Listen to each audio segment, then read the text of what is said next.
comprehensive HSN based use. Nah, memang nanti salah satunya kalau kita bicara HSN based use, salah satu parameternya adalah nanti ketika ini memang tidak masuk di dalam kategori HSN based use gitu ya, penggunaan tandingan terbaik, berarti kita harus membuat alternatif nih, alternatif terkait dengan penggunaannya. Misalnya, oh di sini cocok untuk komersial, berarti ada kemungkinan bangunan-bangunan tersebut akan dilakukan, apakah nanti modelnya renovasi, bahkan mungkin akan dimulai kemudian dibangun kembali. Nah, ini yang kemudian kenapa kita undang Pak Tio gitu ya untuk berbagi dengan kami ini nanti terkait dengan apakah nanti terkait dengan apa namanya hal-hal teknis terkait dengan bagaimana pembangunan fisiknya atau terkait dengan pembiayaannya gitu ya, biaya secara umum gitu ya, terkait dengan biaya-biaya misalnya kita mau membangun pusat perbelanjaan atau misalnya hotel gitu ya dengan bintang tertentu gitu ya yang ada standarnya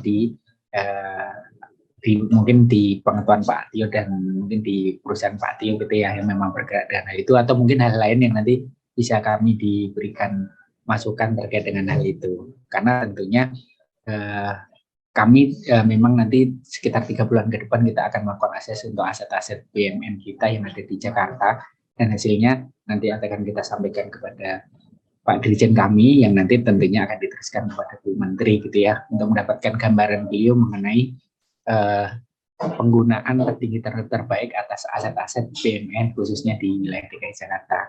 Mungkin itu sebagai pengantar Pak Tio dan rekan-rekan sekalian, dan saya serahkan kembali kepada Mas Firda untuk bisa memandu, mungkin nanti juga Mas Wawan sebagai moderator. Moga Mas Firda, saya kembalikan ke Mas Firda.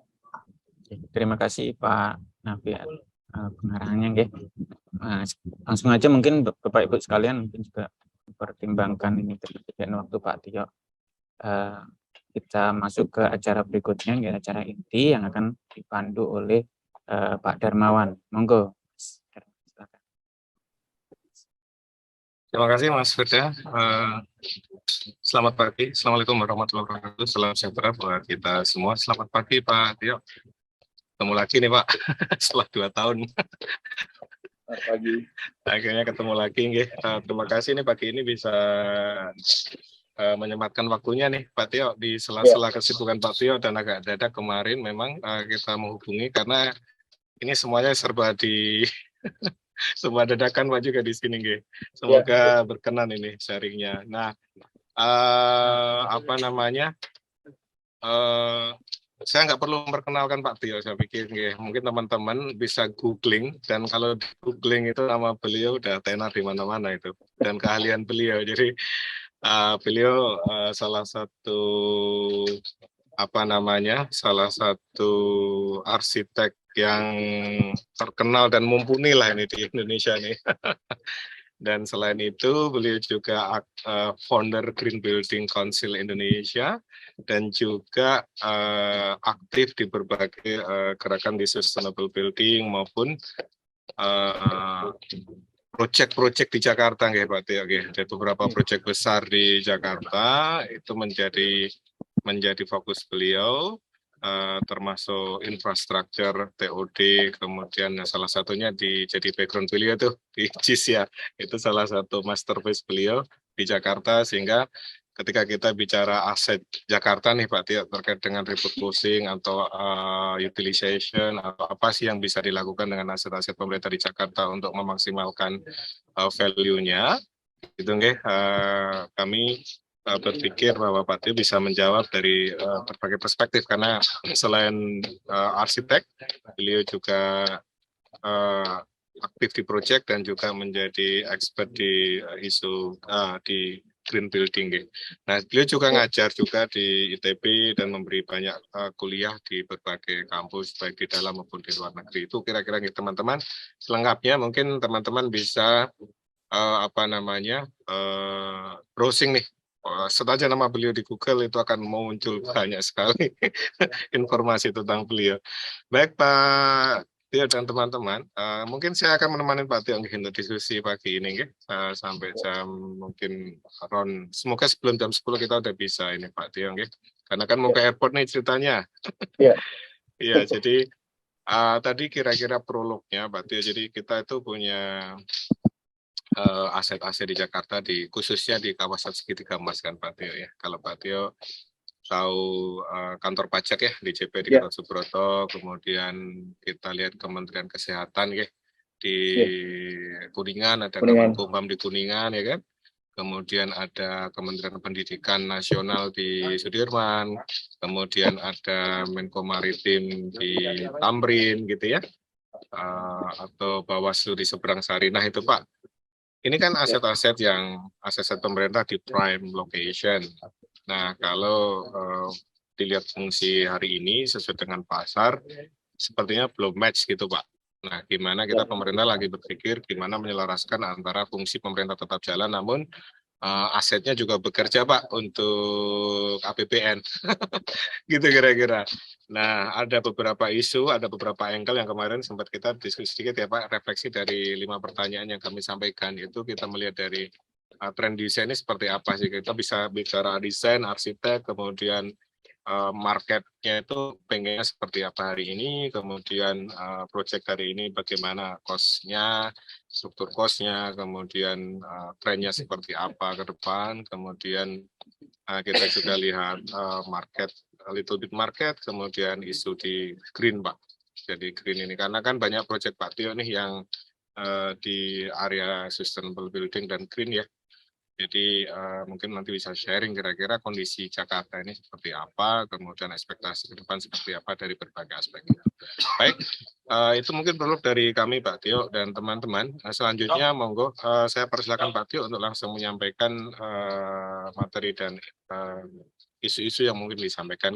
Nanti kita berdiskusi Pak Tio, jadi setelah Bapak presentasi nanti akan ada eksplorasi dari teman-teman. Nah, teman-teman yang hadir hari ini itu ini ada 36 ini memang enggak semua di ini Pak Tio. Ini teman-teman yang memang rencananya mau turun ke lapangan juga nih Pak Tio.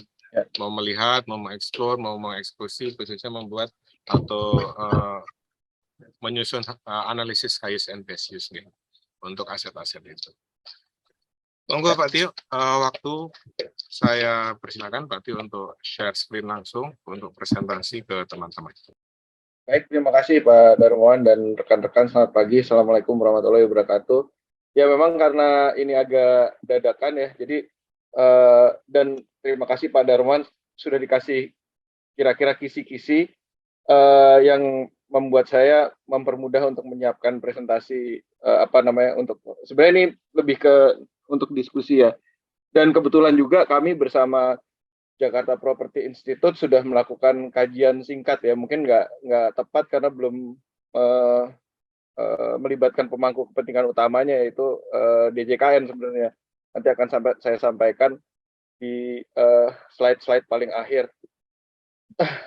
Dari beberapa panduan atau beberapa kisi-kisi yang disampaikan, pertama tentang tren bangunan gedung. Jadi saya dalam praktek sekarang memang sedang bangunan gedung sedang tidak bukan primadona gitu ya, karena para developer menghentikan kegiatannya gitu. Jadi nggak banyak yang sedang dibangun sejak setelah pandemi ini gitu ya. Kalau ada pun proyek-proyek lama ini awalnya yang dari kalau Indonesia timelinenya tahun 2060 masih tentang karbon ya, tentang emisi karbon, bahwa kalau di World GBC tahun 2060 Indonesia targetnya net zero, artinya energi yang dipakai sama dengan energi yang dihasilkan dari renewable. Jadi ini menuntut transformasi dari kalau di kawasan urban nggak mungkin kita menghasilkan energi sendiri kecuali ada sumber geotermal yang besar gitu ya untuk renewable energy. Ini harus PLN-nya juga selama ya sekarang ini masih PLN-nya harus transformasi gitu karena satu-satunya penyedia energi. Pertama kita harus mengukur, kedua mengurangi demand pemakaian energi efisiensi, kemudian baru renewable. Kemudian yang kedua ini juga kami terlibat bahwa banyak sekali aset sesuai dengan ini ya tema pembicaraan inti, aset gedung-gedung lama yang bisa adaptive reuse, bisa diperbarui gitu ya. Kalau ini Pasar Johar di Semarang yang dana APBN juga, tapi milik Pemkot Semarang yang direnovasi setelah kebakaran. Nah, renovasi tidak sekedar fisik bangunannya, perkuatan. Ini kelihatannya seperti hanya kolom dicat, tapi sebenarnya waktu kebakaran ada 3 hal yang dilihat gitu ya, opsi. Satu, Pasar Johar ini bangunan cagar budaya. Pasar Johar ini seperti bangunan-bangunannya Kemenkyu di lapangan Banteng itu kan banyak yang cagar budaya juga, Pak, Bapak Ibu. Ini pilihan satu diruntuhkan sama sekali, yang ditentang oleh arkeolog ahli cagar budaya dan dibangun kembali seperti bangunan yang lama, jadi keasliannya hilang. Yang kedua, memperbaiki karena strukturnya udah sama sekali udah bahaya untuk ditempatin, mengubah kolomnya, memperkuat kolomnya dengan meletakkan kolom-kolom di sekelilingnya, di luarnya, jadi gemuk-gemuk gitu. Itu juga kita tidak dipilih. Akhirnya kita menggunakan teknologi yang dia diberi jaket, kemudian diperkuat lagi kolomnya. Jadi pakai teknologi itu ahli struktur yang terlibat gitu ya. Nah, kami tidak hanya merenovasi bangunannya, tapi juga lingkungan luarnya nanti akan disampaikan. Kemudian teknologi 3D printing. Jadi ini udah dipakai di Dubai. Saya nggak tahu nih teknologi ini belum mendalami betul ya bahan dasarnya apa gitu ya untuk dicetak. Jadi dari gambar komputer langsung dicetak jadi material bangunan yang kemudian dibangun baru di Dubai yang paling besar sekarang 6.900 meter persegi, satu gedung yang full dicetak seperti kita cetak di printer gitu, tapi 3 dimensi.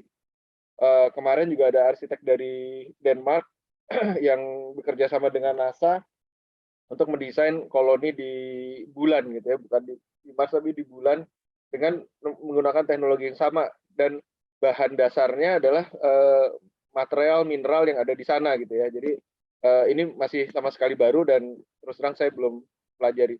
Teknologi yang satu lagi adalah BIM yang sekarang sudah banyak dipakai terutama untuk bangunan-bangunan pemerintah.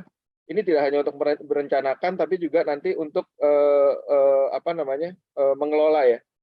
Tentunya akan jatuh ke DJKN kalau pengelolaan gedung negara atau ke masing-masing pemilik gedungnya ya.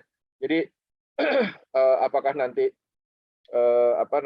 jadi dibuat satu model seluruh bangunan ini bahan sampai kelihatan material dindingnya apa, beton atau bata atau nanti ada gypsum, ceilingnya apa, itu bisa dimodelkan gitu ya, dan dijadikan satu satu model untuk operasional sebenarnya. Jadi dari mulai digagas, bangunan digagas sampai operasional bisa menggunakan satu model ini gitu ya, dan bisa juga dilakukan untuk bangunan existing yang sudah ada modelnya atau dibuat modelnya. Kemudian smart system, smart building ini juga jadi salah satu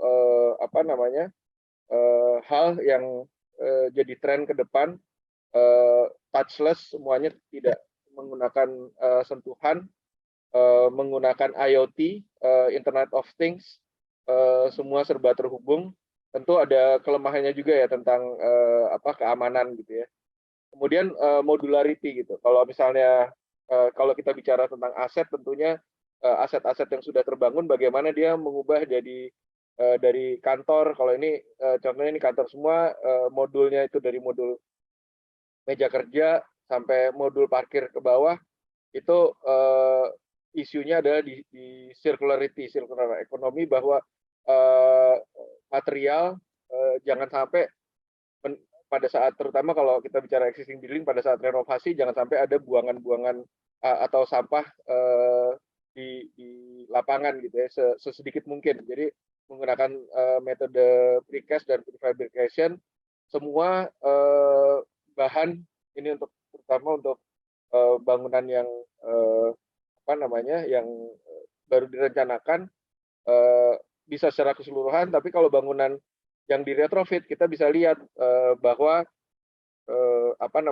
jarak antar kolom, kaca, kemudian lantai,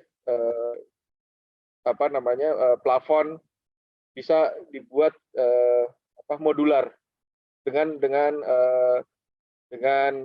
prinsip tadi efisiensi gitu ya. Kemudian eksplorasi material, ini bangunan lama Aula Barat ITB, pada saat itu 100 tahun yang lalu, kira-kira 100 tahun lebih, mereka membangun menggunakan laminated timber gitu ya. Jadi menggunakan bahan yang lokal, walaupun arsitek-arsitek Belanda mereka menggunakan bahan lokal yang didapat di sini dengan menggunakan teknologi melapis beberapa kayu jadi satu struktur yang kuat. Nah, sekarang kita ini salah satu proyek kami di Lombok, masjid bantuan untuk bencana gempa. Kita melihat juga di daerah itu potensi utamanya adalah kayu kelapa yang sudah tidak produktif gitu ya. Jadi bisa dijadikan bahan bangunan gitu ya. Dan ya ini kebetulan bangunan yang sederhana walaupun cukup besar, sekitar 600 meter persegi, menggunakan kayu kelapa dan teknologi lokal gitu.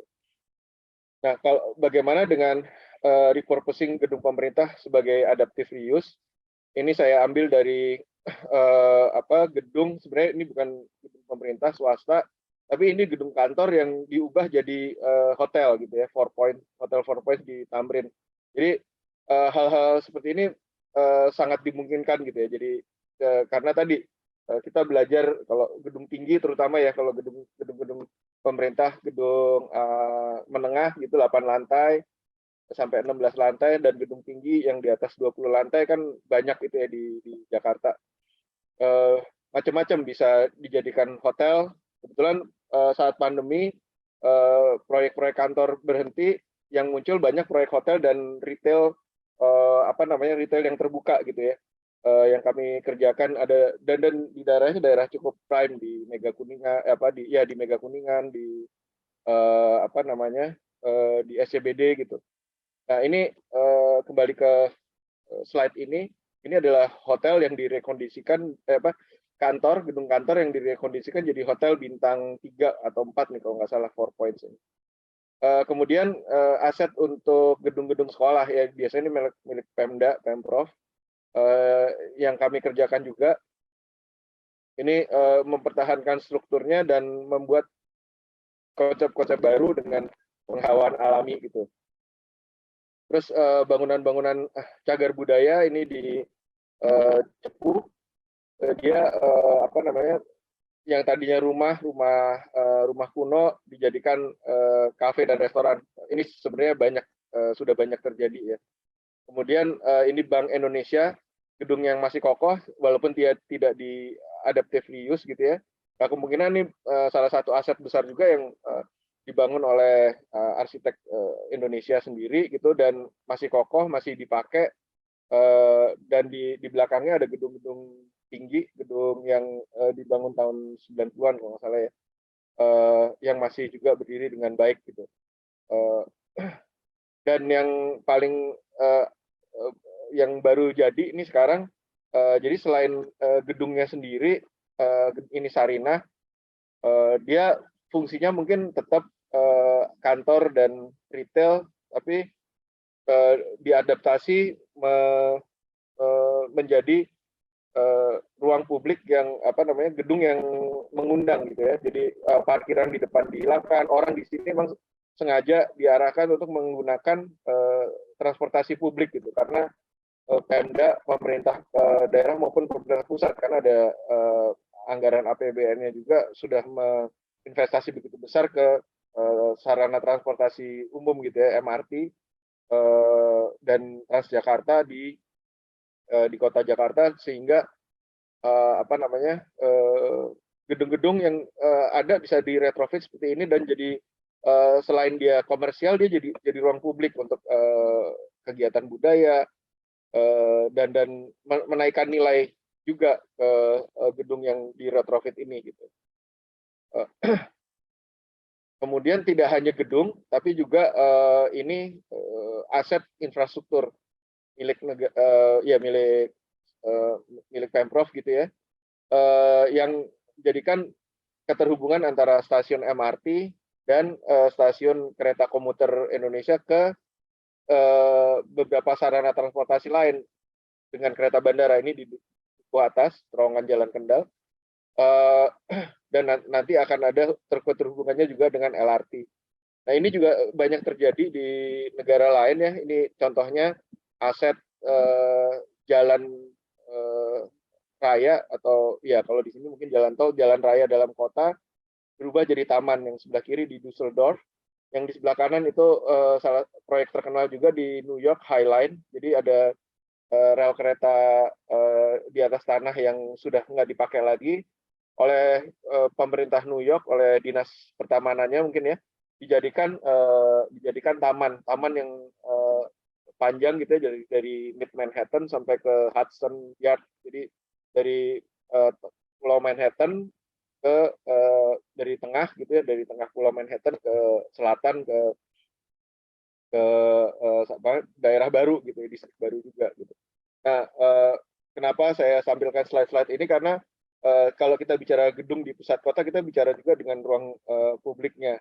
Nah, kalau biaya konstruksi sendiri, saya ini ambil dari kompas.com ya.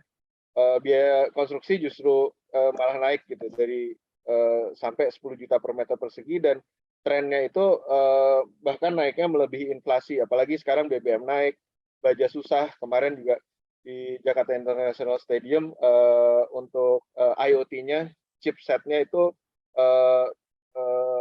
nunggunya lama gitu. Jadi fisiknya udah jadi, tapi sistem syarafnya gitu kan, IT kan sistem syarafnya gedung gitu ya, nggak ada gitu. Jadi tantangannya sebenarnya di sini gitu. Kenapa kita harus menggunakan aset yang ada, karena ya biaya renovasi tentunya akan jauh lebih efisien daripada kita membongkar gitu. Kalau pertanyaannya itu mengenai biaya, saya bukan ahlinya, berdasarkan pengalaman aja gitu ya.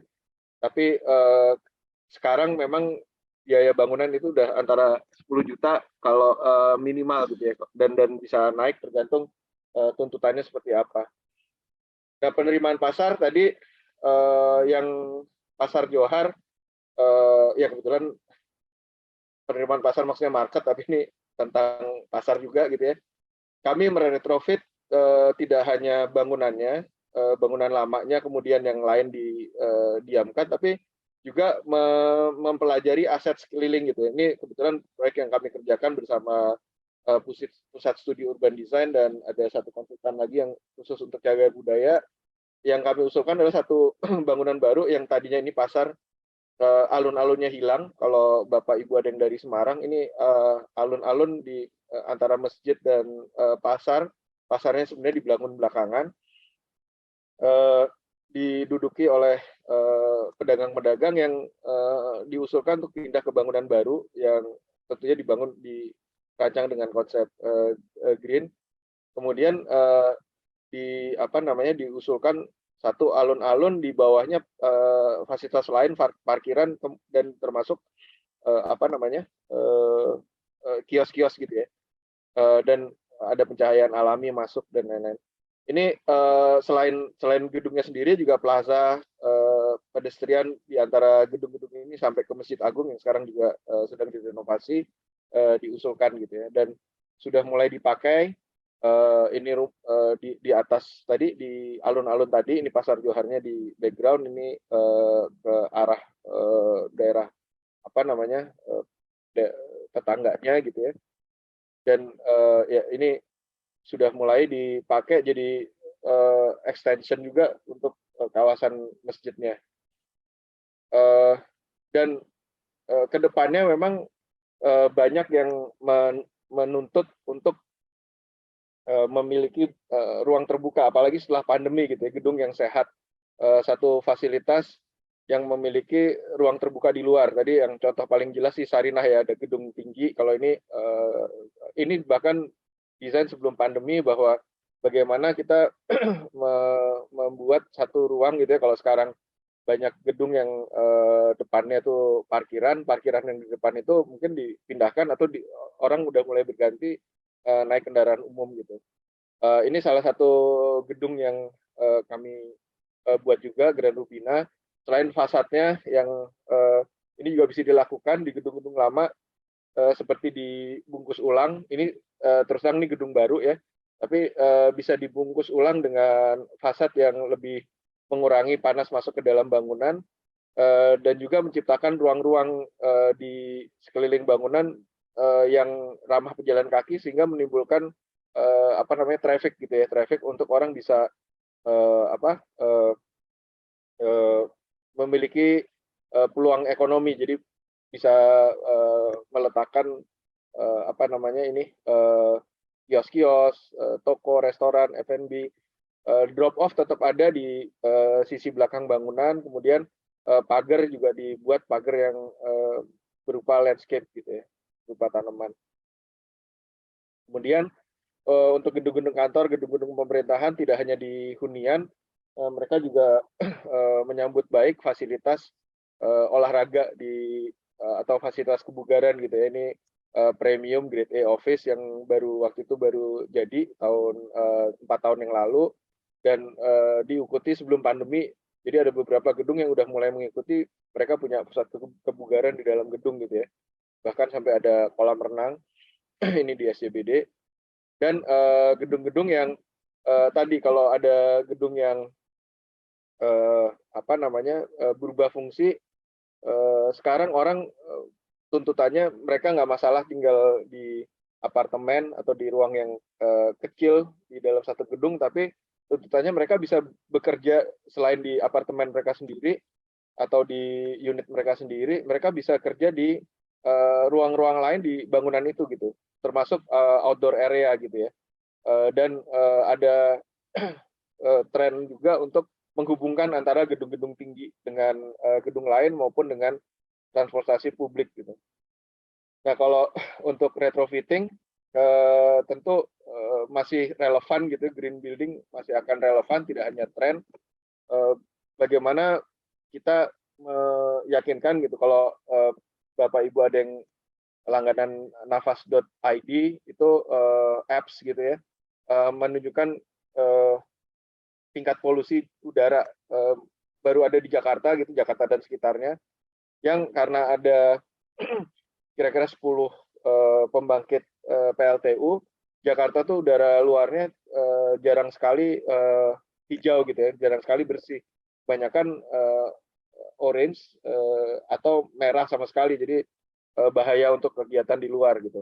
Bagaimana bangunan yang kita bangun bisa memurifikasi udara di dalam bangunan, kemudian juga bagaimana kenyamanannya, kemudian juga introducing tanaman gitu ke dalam bangunan, baik di ruang luar maupun ruang dalam, bagaimana mendorong perilaku yang positif, kemudian juga untuk ini sosial gitu ya, tempat ruang sosial, dan isu-isu climate change yang lain tentang energi, air, adaptasi ke perubahan iklim gitu. Kalau Jakarta kan sekarang ancamannya, ancaman alamnya ya banjir dan gempa gitu sebenarnya kan. Kalau gempa tergantung kekuatan strukturnya, itu juga harus dilihat. Kemudian bagaimana ini dari Building Construction Authority di Singapura, dikeluarkan oleh Green Building Council, Singapore Green Building Council, pencahayaan penting gitu ya. Kemudian kualitas udara dalam ruangan, bagaimana memfilternya, termasuk layout. Kalau kita lihat sekarang banyak gedung-gedung yang desain kantor-kantor yang udah bukan kubikal-kubikal lagi, tapi lebih terbuka gitu ya. Lebih terbuka, ada yang punya locker, ada yang ini gitu ya, ada yang punya locker sendiri, ada yang moving hot desk istilahnya, moving working space, tinggi mejanya juga berbeda, ada ruang rapat yang untuk berdiri gitu. Kemudian biophilia itu bagaimana kita mendekatkan dengan meletakkan unsur-unsur alami, tanaman biasanya ya, di dalam gedung kita, di luar, selain di luar ya, di dalam gedung kita juga gitu ya. Kemudian bagaimana mengurangi atau mengendalikan suara gitu, noise.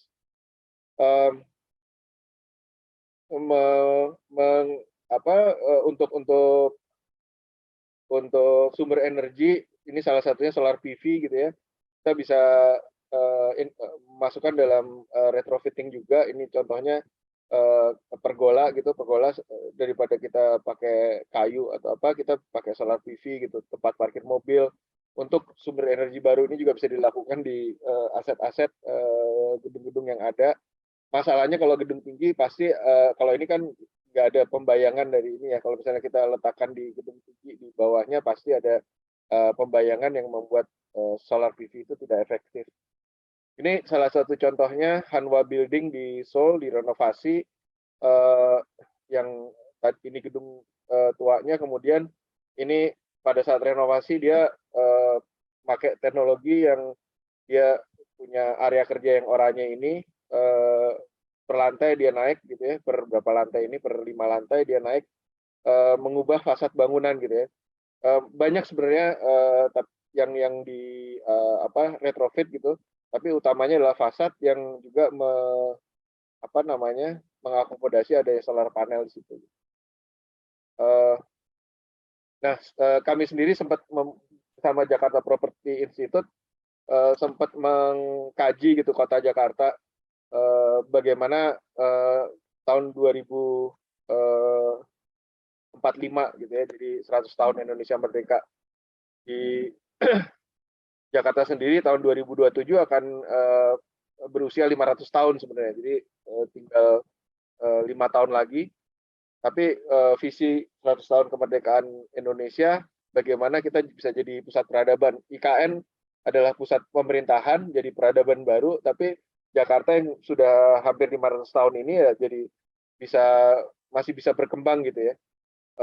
Kemudian tantangannya kita sama-sama tahu, sarana prasarana terutama ruang terbuka hijau kurang, hunian jadi isu di mana-mana. Jadi kalau aset gedung pemerintah itu paling baik untuk dijadikan hunian sewa sebenarnya, karena kan aset tidak pemerintah tidak bisa dijual. Tantangannya adalah sebenarnya bagaimana sistem utilitas. Jadi ada pipa-pipa untuk kamar mandi, air bersih, air kotor masuk ke dalam bangunan. Kalau bangunan itu dirancang untuk kantor sebenarnya. Ruang usaha yang mahal. Kemudian peluangnya karena ibu kota akan pindah, maka banyak aset yang bisa dimanfaatkan. Masalah membiayai pembangunan IKN itu mungkin lebih ke nanti ke Kementerian Keuangan, tapi itu bisa jadi saling tukar gitu ya. Dan fungsi politik yang keluar Jakarta tentu akan membuat lebih kondusif gitu ya, DPR pindah, istana pindah dan lain-lain gitu ya. Ya tujuan kami adalah ini sebenarnya riset sendiri tadi antara kami dan Jakarta Property Institute, kami itu PDW. Ini kira-kira jadwal kegiatan kami, sebenarnya kami ingin juga pas sebenarnya kan bulan September ini kami mulai dari Maret, walaupun nggak karena diselingi oleh ini, kami sekarang bisa presentasi ke Kemenkeu lah, bagian dari Kemenkeu. Yang ini belum dilakukan klasifikasi aset dan lain-lain karena memang ini kegiatan yang inisiatif sendiri gitu ya. Tapi intinya adalah bagaimana kita bikin visi sendiri adaptive city gitu. Bagaimana Jakarta Tangguh 2045, ada isu pemindahan ibu kota negara, degradasi lingkungan gitu ya, perubahan menuju teknologi terbarukan, kualitas. Presiden sering bicara tentang bonus demografi 2030, tapi kualitasnya juga kita harus hati-hati gitu, jangan sampai jadi bencana. Terus kemudian bencana demografi karena kualitasnya tidak baik gitu ya. Kemudian dinamika ekonomi baru, bagaimana kita mengadaptasi dengan lingkungan yang resilient, bagaimana kita mulai ada budaya pendidikan tadi dan ada di dalam kota kita, kemudian ada infrastruktur yang cerdas gitu ya, yang terhubung dengan IoT, juga yang bisa memberikan umpan balik gitu. Ada masalah seperti apa gitu. Ini diagram mungkin nggak akan saya jelaskan satu persatu, tapi turunan dari 3 hal itu prinsipnya dia akan beradaptasi terhadap apa? Terhadap perubahan iklim, isu infrastruktur, transportasi, manajemen pengelolaan kota berbasis data. Seperti kalau sekarang Google Maps ada macet di mana, kalau kita bisa lihat kita akan menghindari kemacetan itu atau naik transportasi publik gitu. Kalau di apps kita tahu bahwa kualitas udara buruk, kita bisa harus pakai masker atau gimana gitu ya.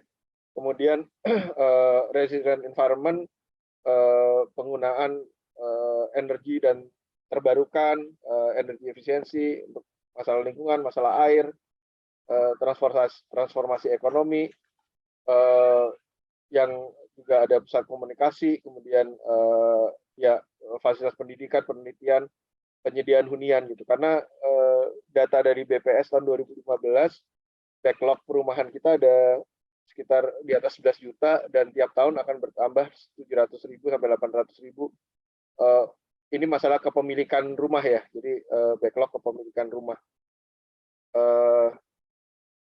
Ini intinya bahwa Jakarta di 2022 bisa lebih baik dalam hal kehidupan, mobility yang sedang terjadi, planning, perencanaan. Jadi kalau mulai dari sekarang memang planningnya bisa lebih panjang gitu ya. Kalau pendapat saya pribadi, IKN ini agak terburu-buru, 2024 harus jadi semuanya. Yang dikhawatirkan adalah infrastruktur yang terbengkalai atau tidak sesuai gitu ya dengan visi yang ada gitu. Yang tantangan mendatangnya masalah ekonomi tetap, tentang perkembangan teknologi digital dan socio environment, dan ini yang telah dirintis di Jakarta gitu. Nah ini pemetaan kami sendiri dari Google gitu ya. Tadi sudah sempat disebutkan aset di segitiga emas. Mungkin kalau data ini bisa data itu kan satu basis yang perlu kesahihan gitu ya. Jadi kalau bisa di superimpose dengan data dari DJKN yang pengampunya, tentu akan bisa lebih akurat gitu. Ini perkiraan kami sendiri. Jadi ada kondisi, ada ketimpangan gitu kalau di Jakarta tentang ruang gitu. Ada di satu sisi ada bangunan-bangunan tinggi, ada bangunan-bangunan yang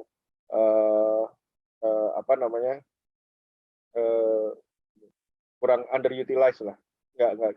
Jadi nanti ada sekitar 1.000 hektar dari total luas kota Jakarta yang 600.000, sekitar 1.000 hektar dari aset-aset lahan-lahan pemerintah ini gitu. Orang akan sekarang lebih memilih tinggal di luar Jakarta dan commuting karena harga yang lebih terjangkau, dan mungkin akan bertambah apabila keterhubungan jadi makin baik gitu ya. Nah, karena Jakarta begitu luas dan asetnya begitu banyak, kami petakan 4 kawasan prioritas: kawasan Medan Merdeka, kawasan Blok M, kawasan Kalibata gitu. Ada beberapa kawasan seperti MPR DPR ini yang belum masuk, yang sebenarnya cukup luas, cukup signifikan gitu ya. Kawasan Kalibata ini aset yang dimiliki oleh bukan oleh Pemda ya, oleh Seknek atau oleh DJKN. Kemudian kawasan Pasar Minggu dengan dengan karakteristik masing-masing gitu. Untuk misalnya Medan Merdeka bisa menjadi ruang publik atau pemanfaatan ulang tadi, repurposing. Kemudian Blok M mengembalikan ruang hijau gitu. Kemudian kawasan Kalibata untuk kesejahteraan masyarakat, hunian misalnya, dan kawasan Pasar Minggu untuk komunitas. Ini contohnya kalau kita ini distrik Medan Merdeka gitu ya. Tentu ancaman di Jakarta Pusat tentang pengolahan air banjir, kemudian bagaimana menyediakan ruang terbuka hijau baru yang lebih aktif gitu ya. penggunaan energi dan energi terbarukan ini bisa diusulkan untuk diintroduce jadi kawasan pejalan kaki, rehabilitasi ruang-ruang terbuka kota, kemudian dengan apa namanya revitalisasi distrik. Ini contoh-contoh dan hitungan-hitungan kasar lah ya dari Google Maps. Potensi lahan yang dapat dikembangkan sekitar hampir 100 hektar dan ruang terbuka hijau baru bisa sampai dengan 30 hektar. Kemudian ini usulan-usulan kebijakan yang bisa diterapkan di kawasan ini, karena nantinya kawasan ini juga akan terhubung dengan MRT, ada stasiun MRT di sini, rencana yang sekarang sedang dibangun tuh stasiunnya akan di sini. Jadi ini titik pusat orang ke kawasan ini, kemudian jalan gitu. Nah nanti aset-aset bangunan negara ini bisa jadi macam-macam, bisa jadi perkantoran baru gitu, yang bisa jadi pusat penelitian, pendidikan, apa namanya, bisa jadi juga Monas sebagai pengendali banjir gitu ya. Jadi macam-macam yang bisa. Sebenarnya ini benar-benar masih sangat awal sekali dan masih dikerjakan oleh sedikit orang gitu ya. Ini misalnya ambil kondisi yang sekarang, visinya bisa jadi seperti ini gitu ya, kendaraan listrik, orang bisa bebas berjalan gitu ya. Ini istana mungkin tetap presiden pasti akan tetap punya istana Jakarta, tapi apa namanya di depannya udah terjadi perubahan gitu ya. Dari aset yang jalan tadi infrastruktur bisa jadi aset hijau gitu ya. Ini Medan Merdeka Barat yang nantinya ada MRT, mungkin busway-nya juga Transjakarta apakah dia hilang karena konsep awal adanya MRT, koridor yang ada MRT-nya Transjakarta hilang, tapi karena kita apa namanya Pemprov waktu itu mempertimbangkan keterjangkauan, Transjakarta masih jauh lebih murah daripada MRT, maka dua-duanya tetap koeksis gitu ya. Harusnya Transjakarta hilang kemudian berubah jadi kendaraan yang masuk ke MRT, atau ya di sini kita bisa jadiin misalnya bus listrik gitu. Dan ruang-ruang tadi yang di depan tadi yang berpagar dan lain-lain, ini kalau nggak salah kantor Menko Kominfo ya, bisa jadi ruang terbuka yang bisa jadi fungsi komersial gitu ya, dan lebih ramah pejalan kaki. Ya mungkin mobil masih bisa lewat untuk darurat, emergency, atau kendaraan listrik nantinya gitu. Kemudian Blok M, ini pemetaan kami kawasan kalau nggak salah Peruri ya. Oh ini ada ini Kejaksaan, Pak. Oh iya, ini kejaksaan ya betul.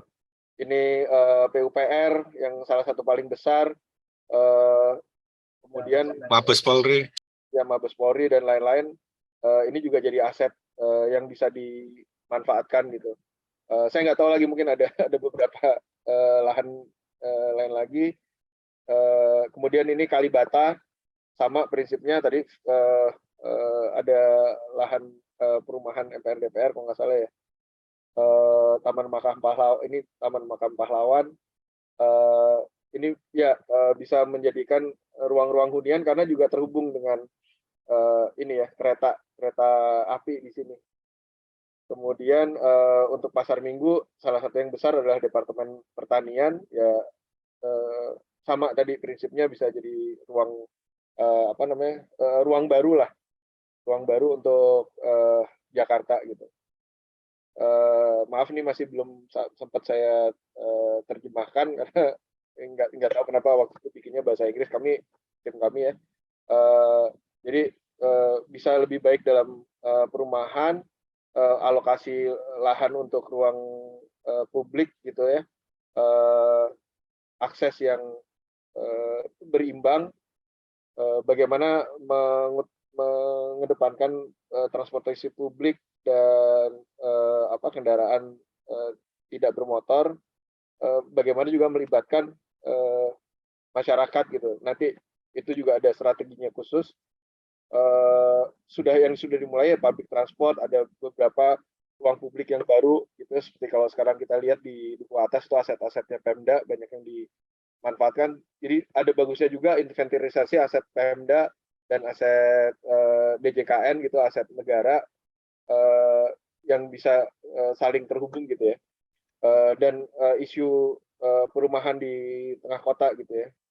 Bagaimana tahapan-tahapannya memindahkan fungsi-fungsi ibu kota Jakarta yang tadinya kalau kota-kota yang ibu kota negara kebanyakan kan penduduknya ASN.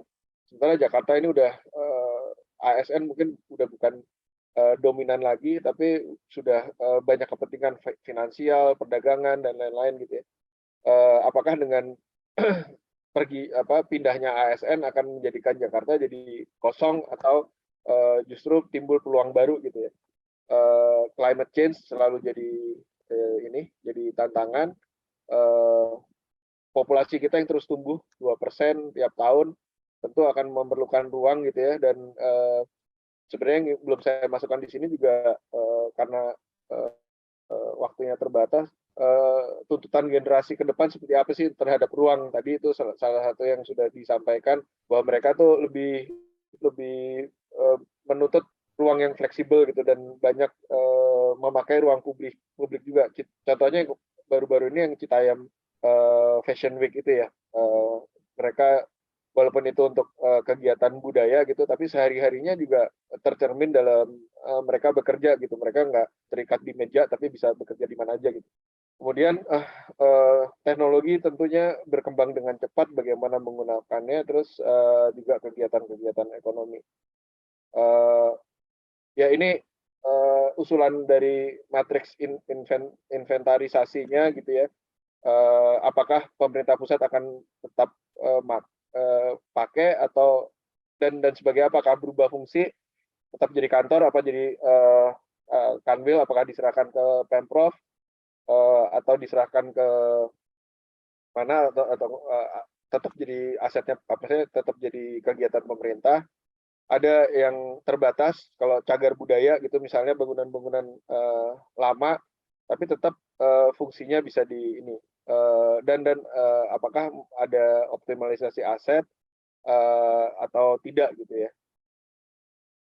Terus ini sebenarnya pemetaan kami aja, kementerian mungkin kami salah gitu, ini tetap bisa masih bisa ini karena kamu lihat dari lokasinya gitu. Kalau kompleks Istana Presiden seperti yang saya sampaikan tadi, Presiden kan punya beberapa istana ya di Jakarta, di Bogor, di Cipanas, di mana Bali gitu ya, Tambak Siring, dan mungkin kalau nggak salah ada di Papua juga.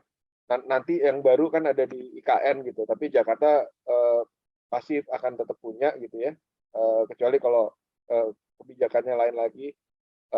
Dan ada bangunan-bangunan yang terbatas yang di kawasan Medan Merdeka tadi, terus ada yang udah seperti bangunan swasta gitu ya. Nah, ini yang bisa alih fungsi di luar pusat pemerintahan tadi.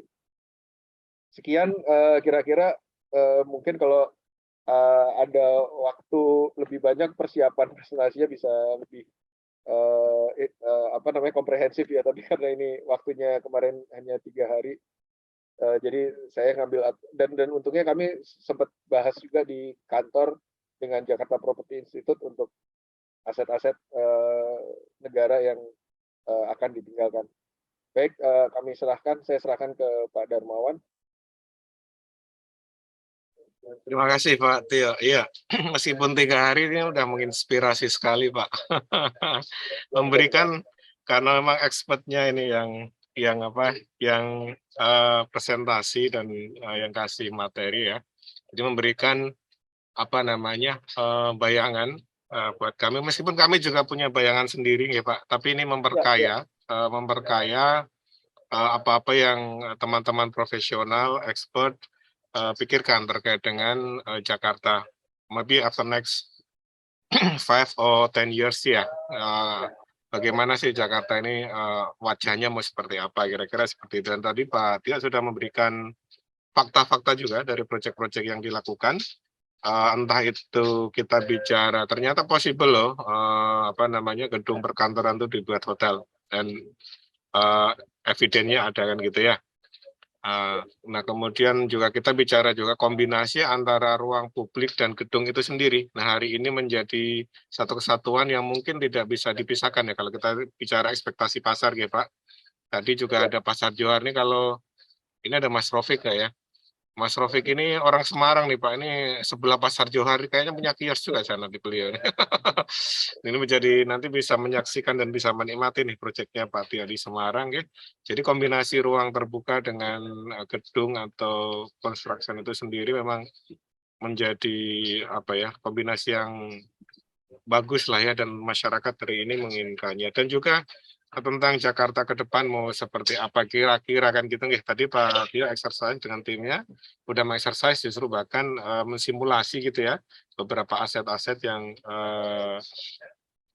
aset-aset pemerintah di sepanjang, kalau saya lihat tadi ini ya Pak ya, di sepanjang ini poin-poin main infrastrukturnya Jakarta ya. Kita Merdeka Barat, kemudian Kalibata, kemudian Pasar Minggu Kementan ya. Kita bicara kereta api, kita bicara TOD yang di sana ya, di selatan gitu ya, akses dari selatan. Baik, saya pikir ini tadi udah komprehensif Pak, memberikan inspirasi Pak buat teman-teman yang mau mengerjain mikroanalisisnya Pak di tiap gedungnya. Nanti mungkin bisa saling tukar pikiran juga, ke depan bisa ngobrol-ngobrol juga nih Pak Tio. Nah, mungkin teman-teman monggo ada yang mau ini harusnya banyak nih ya. Pak Nafi langsung open mic nih Pak. Ini kayaknya udah mumpung nanti gatel masih nih kesempatan. ya. Kesempatan Monggo Pak Nafi. Ya, makasih Pak Tio. Ini ada 2 pertanyaan aja Pak. Ini karena ini sangat krusial ketika nanti kita membuat alternatif gitu Pak Tio ya. Tadi ini di samping juga, tadi Pak Tio juga sempat menyampaikan beberapa mapping gitu ya terkait dengan kira-kira nanti beberapa yang disarankan optimalisasi, ada yang optimalisasi terbatas, ada yang tetap gitu ya. Misalnya Istana Negara kan nggak mungkin disewakan kepada orang lain gitu Pak ya, karena itu simbol tetap ya. Walaupun itu kan nggak mungkin nih. Bisa jadi di situ tetap digunakan pasti untuk kepentingan pemerintah itu pasti. Nanti siapa tahu kan tetap itu dipertahankan walaupun ibu kotanya kalau misalnya Inggris pindah. Yang pertama terkait dengan ini Pak Tio, dengan ini kan kita di beberapa tahun terakhir kan memang tren open space ini jadi sebuah tren gitu Pak ya. Tetapi memang kemudian di satu sisi dengan adanya pandemi kemarin orang relatively untuk menjaga jarak gitu ya, sehingga open space ini jadi kemarin sempat jadi agak ini pas nggak sih apa konsep open space ini.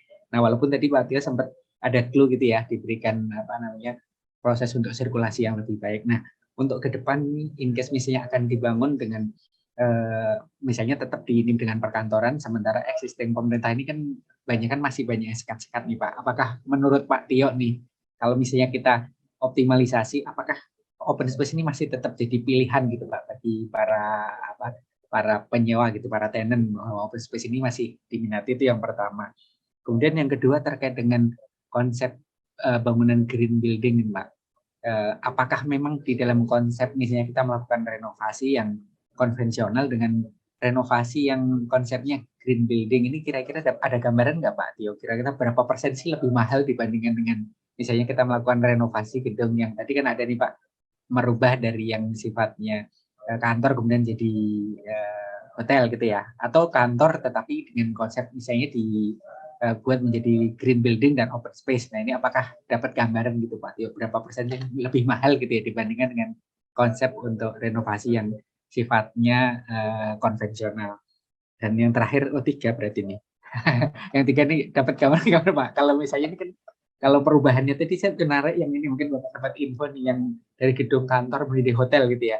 Kalau kita lihat kan memang fasadnya nggak terlalu banyak berubah gitu Pak ya. Mungkin ada, saya nggak tahu nih, apakah renovasi yang ada di dalam kemudian sekat-sekat diambil kemudian di ini kan pasti akan membuat misalnya harus buat toiletries yang lebih banyak, kemudian tentunya kan itu pasti ada ini Pak ya, karena yang semula kan satu kantor kan paling toiletnya ada berapa, ini kan kalau di kamar-kamar kan berarti tiap kamar ada nih. Nah ini kira-kira dapat info nggak nih Pak ya, misalnya dari rekan atau itu kira-kira untuk merubah itu seberapa besar gitu Pak, kalau dapat gambaran perkiraan biayanya. Mungkin tiga itu Mas Owan, Pak Tio. Monggo Pak Tio bisa langsung ya, bisa dirangkum atau di satu-satu monggo ini. Kalau tren kantor dengan terbuka itu sebenarnya sudah terjadi sebelum pandemi. Nah, dengan adanya pandemi ini sebenarnya asal berjarak dan memperhatikan protokol kesehatan dan pengalaman di kantor kami gitu ya, kantor kami cukup padat tapi open space, sebenarnya cukup aman gitu ya. Jadi biasanya orang tertular asal tetap jaga jarak gitu ya, bukan kemudian terus harus di ruangan yang sempit terus ini yang penting adalah sekarang pengendalian ininya Pak, kebersihan terus protokolnya Pak, dan kalau sudah divaksin tentu lebih aman gitu ya. Kebanyakan yang susah, yang lama sembuh atau bahkan ini jadi korban adalah yang belum divaksin atau ini ya punya penyakit ini. Ya intinya sih dengan protokol kesehatan open layout itu lebih masih jadi ini ya, masih jadi tuntutan. Nah, yang harus diperbaiki sebenarnya bagaimana supaya apa namanya penggunaan lift, penggunaan ruang-ruang umum, toilet gitu ya.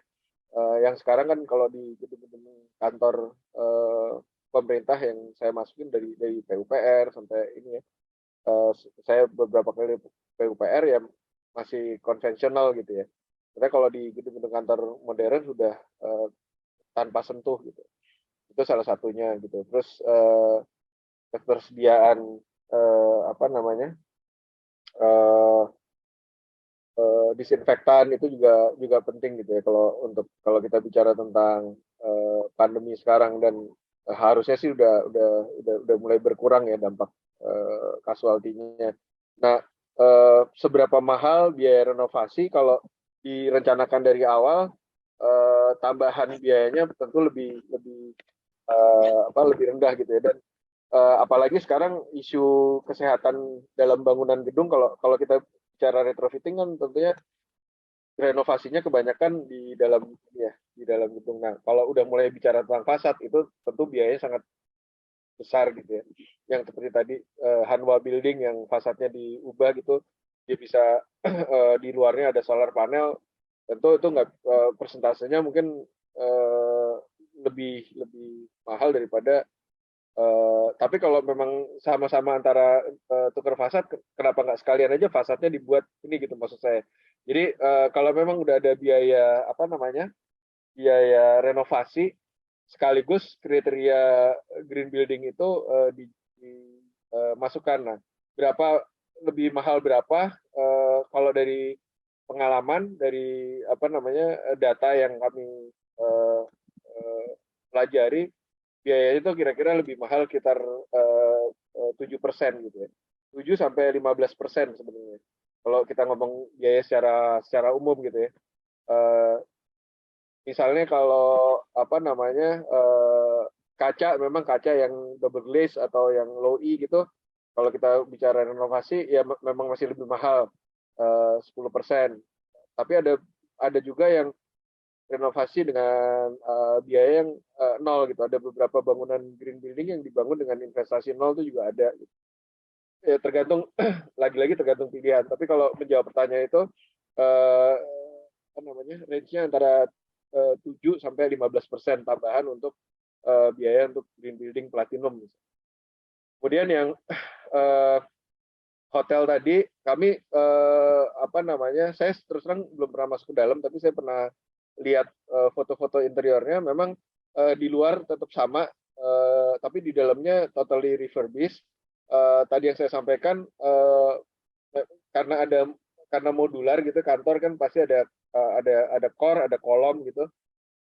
Yang ditambahkan oleh mereka adalah koridor dan dinding partisi, plus biasanya ya saya belum pernah masuk, tapi biasanya lantainya dinaikkan untuk jalannya pipa, karena untuk coring membolong melubangi untuk pipa-pipa di tiap kamar tentu akan mahal gitu ya. Jadi dugaan saya mereka coringnya atau melubanginya di titik-titik tertentu atau memanfaatkan saf yang sama gitu. Kuncinya ada di tinggi lantai ke lantai bangunan sih. Jadi mungkin nggak semua bangunan bisa dibuat seperti itu. Tapi pengalaman saya di Dirjen Ketenagalistrikan, waktu itu kita dapat bantuan untuk retrofitting jadi green di apa namanya dulu sekretariat Asian Energy atau nggak salah yang sekarang dulu Dirjen EBTKI di situ di Kuningan, di Rasuna Said gitu ya. Ngapunten Pak, itu yang pojokan itu kan ya Pak? Iya, ya. Yang di Kuningan ya? Kasablanca ya pojokan ya? Iya. Oke. Kita merenovasi satu lantai. Pas di situ apa namanya ininya ceilingnya rendah gitu ya. Tapi plafonnya rendah. Tapi ternyata setelah dibongkar dia ada ruangan lagi 1,2 meter ke atas gitu. Rendah, dibuat rendah karena balok-baloknya, lampunya. Akhirnya kita usulkan untuk dinaikkan ke atas. Jadi sebenarnya banyak gedung-gedung negara yang kondisinya bisa diperbaiki gitu, jauh diperbaiki. Jadi kita nggak pakai plafon, lampunya digantung, kemudian apa namanya dicat ulang. Saya coba nanti saya cari presentasinya. Dia jadi terus kemudian kacanya dilapis lagi dari dalam, jadi nggak semua mengubah semua fasad karena emang cuma hanya satu lantai. Akhirnya dia bisa jadi waktu itu percontohan biaya dari Danida. Mungkin itu jawaban saya Pak Nafi, mudah-mudahan membantu gitu. Terima kasih Pak. Terima kasih. Terima kasih Pak. Ya, 7-15%. Tentu dengan nanti kita bicara ini Pak ya, efisiensi operasional ya.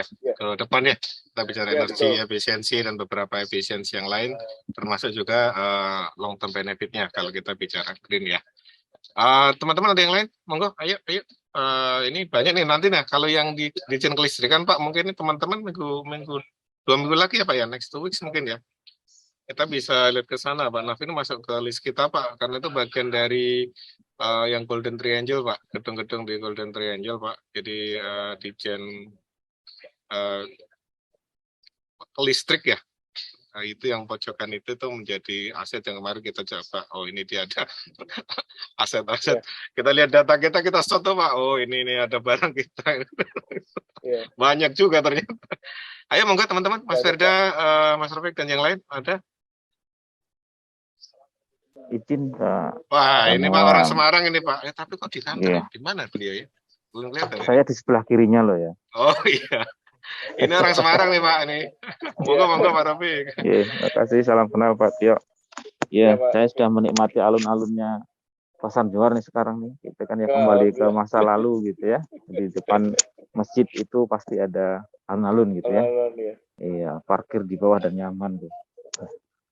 Pak Tio, mungkin saya tertarik dengan tadi yang juga ada konsep apa namanya seperti yang tadi di Cepu ya, salah satunya ketika bangunan bersejarah itu ya, yang artinya contoh juga Pasar Johar ya, ketika memang heritage ini menjadi isu tersendiri ya, biasanya dengan beberapa ada yang bolehlah untuk kepentingan gitu umum, dan tapi ternyata di hal lain janganlah untuk dipertahankan dan seterusnya. Dan ternyata di Jakarta ini kan gedung-gedung pemerintah juga banyak sekali yang heritage gitu ya. Nah, mungkin apa namanya secara pengembangan kita gitu ya, untuk pengembangan kita, apakah memungkinkan ya ketika mempertahankan bangunan yang lama tetapi bisa mengembangkan untuk lebih banyak lagi bisa digunakan. Contohnya mungkin ini ya, katakan heritage 1 lantai atau 2 lantai, apakah memungkinkan gitu ya untuk ditambah menjadi lebih tinggi lagi dan sejenisnya. Kalau contoh seperti yang di Bank Indonesia itu kan bangunan lama kemudian yang belakang yang baru itu kan lebih tinggi. Nah, seandainya seperti contoh mungkin yang ada di Tamrin itu juga ada di SDM atau mungkin di kami di Kementerian Keuangan ini yang 2 lantai gitu ya. Apakah memungkinkan hal semacam itu secara pengalaman dari Pak Tia, maka secara aturan yang berlaku dimungkinkan untuk dikembangkan gitu kan, yang untuk lebih lebar atau lebih tinggi lagi, dan kemudian implikasinya seperti apa gitu ya. Apalagi kalau tadi yang disampaikan Pak Tio kan tidak hanya butuh itu, untuk kedepannya Jakarta itu justru butuh lebih hijau lagi gitu ya. Itu menjadi concern kami juga ketika iya juga ya, malah mungkin bisa jadi repurposingnya Mas Wawan nggak jadi gedung lagi Mas Wawan, jadikan hutan kota aja, jadi Jakarta jadi hijau semua gitu kan. Mungkin manfaatnya ya, artinya mungkin secara apa namanya, pemerintah tidak akan mendapatkan sumber penerimaan baru, tetapi keberlangsungan kehidupannya jauh lebih baik. Mungkin itu Pak Tio terkait dengan yang tadi heritage seperti apa. Terima kasih Pak Tio. Kalau cagar budaya memang aturannya cukup ketat. Kalau menurut saya sih, kalau di satu kompleks pemerintahan kayak semacam di kawasan Merdeka Barat, utara selatan, utara sih kayak Merdeka Selatan, Barat, Timur gitu ya, ada aset-aset yang pemerintah yang non BUMN, dia harus dikaji ulang, bahkan dia bisa dikembalikan sebenarnya. Yang banyak kan gedung-gedung heritage yang depannya yang tadinya plaza dijadiin parkiran gitu ya. Kalau mau lihat sekarang sebenarnya di stasiun kota itu pelatarannya udah dikembalikan ke, mungkin bukan ke zaman dulu, tapi ruangnya ya ke zaman sebelumnya. Nah pertanyaannya, apakah bangunan lama seperti gedung BI gitu bisa, atau gedung ESDM, Kemenkyu bisa ditaruh gedung di atasnya? Menurut saya sih enggak sih Pak, karena itu akan kompromi sama struktur. Jadi yang saya misalnya gedung di kawasan PUPR juga, kompleks PUPR kan cukup besar, saya lupa berapa hektar ya, 3 hektar kalau nggak salah. Dia juga ada beberapa gedung bersejarah sebenarnya yang tidak menonjol kompleks lapangan banteng atau ESDM ya, tapi dia tetap ada bangunan sejarah, yang bangunan yang barunya dibangun di luar itu. Tapi sayangnya mereka nggak saya nggak tahu ya, mereka kelihatannya nggak pakai master plan. Jadi waktu dulu tambal sulam gitu yang kompleks yang besar, karena tuntutan ini banyak gitu, terus diisi dengan gedung-gedung baru yang akhirnya sekarang udah diperbaiki sih baru-baru ini, yang dengan gedung menteri yang baru gitu ya. Dengan gedung kementerian yang baru, sebelum ini tahun 2008 atau tahun berapa itu, mereka udah mulai gitu ya bangun dengan master plan yang lebih baik gitu. Nah sekarang kan sebenarnya kompleks itu nanti akan ditinggalkan kosong gitu ya. Jadi gedung-gedung yang kosong ini yang jadi tantangan sebenarnya. Kalau yang bukan milik negara tapi milik Peruri, mungkin milik Persero gitu, di Peruri itu ada satu bangunan cagar budaya juga nggak bisa diapa-apakan, kecuali kawasan yang bekas percetakan uang itu yang sekarang mau dimanfaatkan asetnya oleh Peruri dengan kerjasama dengan swasta mungkin ya. Udah lama itu rencana itu, tapi memang kalau bangunan lamanya tetap dipertahankan untuk jadi ini. Sebenarnya banyak contohnya. Tadinya saya mau memasukkan contoh-contoh itu di luar negeri terutama ya. Ada yang jadi galeri, ada yang jadi museum gitu. Ada juga yang jadi rumah tinggal gitu, bekas bangunan bersejarah gitu bisa jadi rumah tinggal, tapi ya tentunya disewakan ya, bukan yang dijual. Kira-kira seperti itu, mungkin mudah-mudahan menjawab. Ini yang saya coba, kalau diizinkan saya coba share yang ini, yang gedung DJKN ini. Monggo. Ini yang kita waktu itu buat. Mungkin sebentar. Ini yang Ditjen Kelistrikan Pak? Iya. Waktu itu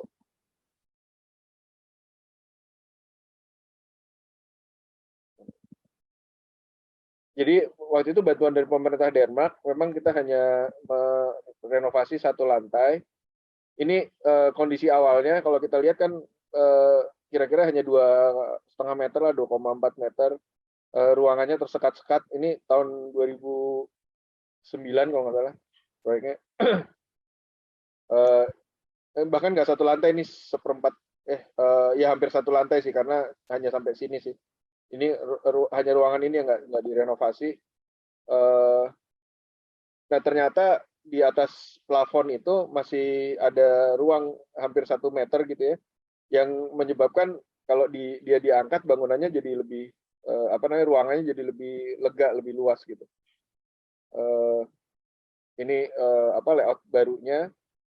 lebih terbuka, warna-warnanya juga diubah, dan waktu itu sih jadi saya nggak tahu kondisi sekarang, tapi waktu itu begitu selesai dan sempat beberapa tahun dioperasikan jadi showcase-nya programnya Danida waktu itu. Ya, kira-kira itu sih, banyak aset-aset yang bisa dimanfaatkan seperti itu gitu.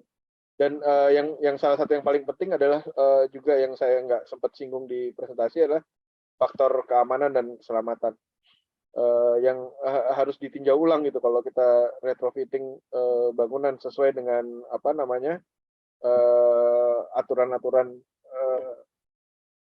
Permen PUPR yang paling baru tentang kebakaran gitu. Nah, tapi kembali ke Pak Rofik, mudah-mudahan udah menjawab ya Pak Rofik ya tentang cagar budaya. Siapa? Sudah Pak. Ya, nanti mungkin di lain kesempatan semoga bisa ngobrol lagi tuh Pak Tio terkait beberapa contoh dan inspirasi pengubahan cagar budaya menjadi aset yang lebih produktif ya. Maksud saya cagar budayanya tetap, tapi produktivitas aset itu baik secara finansial maupun sosial, dan juga tentu lingkungan itu tetap bisa kita rasakan gitu manfaatnya. Jadi kalau saya ke Sydney itu ada GPO itu Pak, itu juga kantor pos besar nih, sama juga di Lapangan Banteng ini kantor pos ini juga kayaknya kalau boleh dibilang idle juga nih Pak, karena belum maksimal, tapi belakang kantor pos itu sudah jadi Starbucks, itu malah bagus tuh Pak, tempat nongkrong yang enak tuh, yang di dekatnya SMA apa itu, yang seberangnya Pasar Bayu. Ya, Santa Ursula betul. Ya, teman-teman masih ada waktu ini sebelum Pak Tio ke airport ya. Ayo monggo kita explore nih. Pak Tio ngapunten itu nanti boleh ini enggak di sharing ya bahannya ke PDF gitu kalau boleh. Boleh nanti saya share. PDF gitu, jadi kita bisa inspirasi tadi enggak, kita tetap bisa, oh ini bisa, ini bikin saya gitu. Monggo yuk teman-teman, Mbak Rizka ada, Mbak Rizka? Hadir Pak. Ada Mbak Rizka? Hadir Pak, maaf suaranya Pelan banget ya Mbak? Iya, Mbak Rizka nih ya? Iya Pak. Oke ya, ini dengar sekarang dengar, tapi agak kencang dikit deh. Nah ini Pak, ini salah satu expert kita nih Pak, Mbak Rizka. Selamat pagi Mbak Rizka. Pagi Pak Tio, salam kenal Pak. Mohon izin Pak bertanya Pak, tadi paparannya luar biasa. Mungkin ada 2 pertanyaan Pak yang ingin saya tanyakan. Mungkin pertama tadi terkait dengan yang green building ya Pak.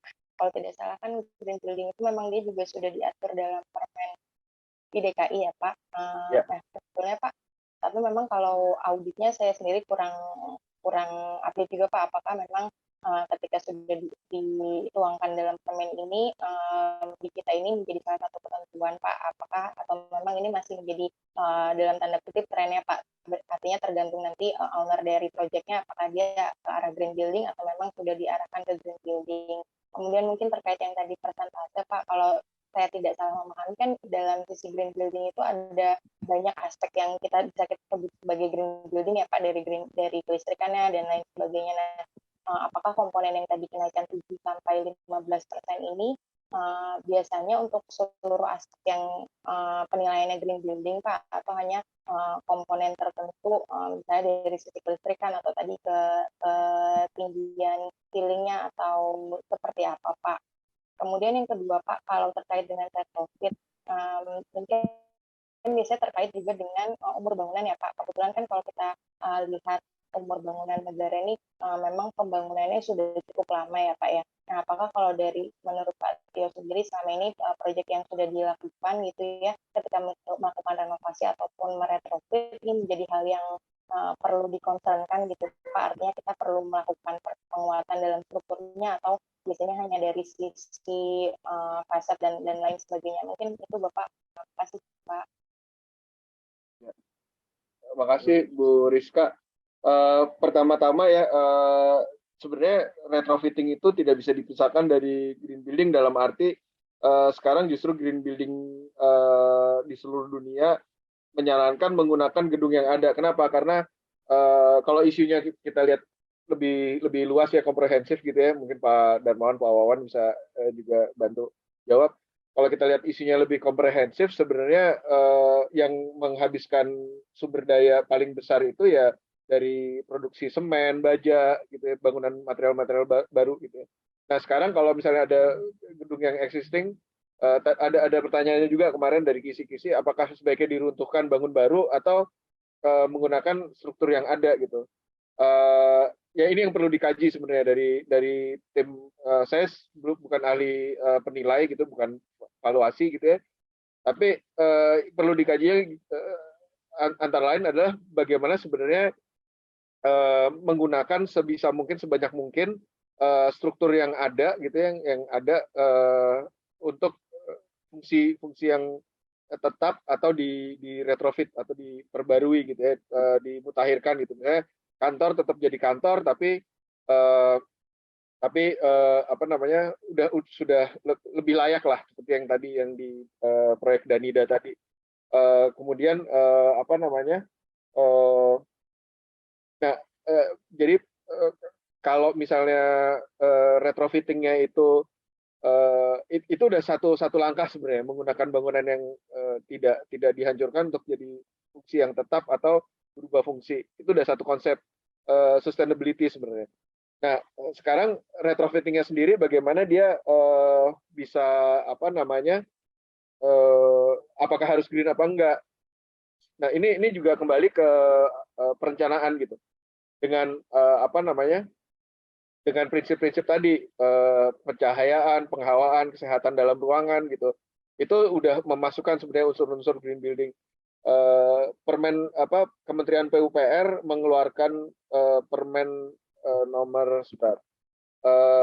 Permen nomor 21 tahun 2021 tentang bangunan gedung hijau gitu, yang diwajibkan untuk dipakai di pemerintahan. Tapi tetap kita punya Green Building Council, punya Greenship namanya, yang menilai kinerja bangunan gedung dari sisi sustainability-nya gitu. Nah, apa tadi pertanyaannya, bagaimana dengan, salah satu pertanyaannya, bagaimana dengan kekuatan strukturnya ya, seperti yang tadi kita memang yang proyek di Pasar Johar ya. Kalau proyek yang di Danida tadi kita nggak terlalu apa namanya, nggak menilai kekuatan strukturnya karena tidak menambahkan beban baru atau dia nggak kena bencana gitu ya. Ada satu lagi kasus nanti di belakang saya sampaikan. Jadi kita retrofit interior tanpa menambah beban dengan apa adanya di situ gitu ya. Dan kapasitasnya juga nggak berubah. Nah begitu ada kapasitas berubah, kita harus melakukan apa namanya, penyelidikan struktur bangunan. Itu ada ahlinya sendiri, ada ininya sendiri untuk memberikan saran gitu. Nah ada satu gedung BUMN di Gambir yang ternyata kekuatan strukturnya, karena dia udah lebih dari udah puluhan tahun, saya nggak tahu umurnya berapa ya, 50 tahun lebih mungkin, mutu betonnya udah jauh berkurang gitu. Itu yang sebenarnya harus diperhatikan dalam tadi betul Bu Rizka menyampaikan bahwa dengan usia yang begitu panjang tentunya struktur-struktur pembesian, kalau kan bangunan kita kan banyak kan dari beton bertulang gitu ya, itu banyak yang sudah tidak ini ya, sudah tidak kuat. Jadi yang harusnya dia K50 di gedung itu tinggal K20 gitu. Makanya ada satu BUMN yang memang harus segera bikin gedung baru sebenarnya, karena tadi prinsip dari keselamatan aja nggak ini gitu. Nah, apakah bangunan tersebut harus diruntuhkan atau bisa dipakai lagi? Bisa dua-duanya, tergantung nanti biaya gitu ya. Nah, kalau gedung-gedung yang cagar budaya tentunya akan diusahakan untuk dipertahankan gitu, karena harus sesuai ada undang-undangnya gitu, karena ada bahkan kalau nggak salah, saya nggak tahu pidana atau perdata ya, tapi ada undang-undangnya yang melarang untuk dihancurkan. Jadi upaya penguatan itu harus dilakukan gitu ya, seperti Pasar Johar tadi.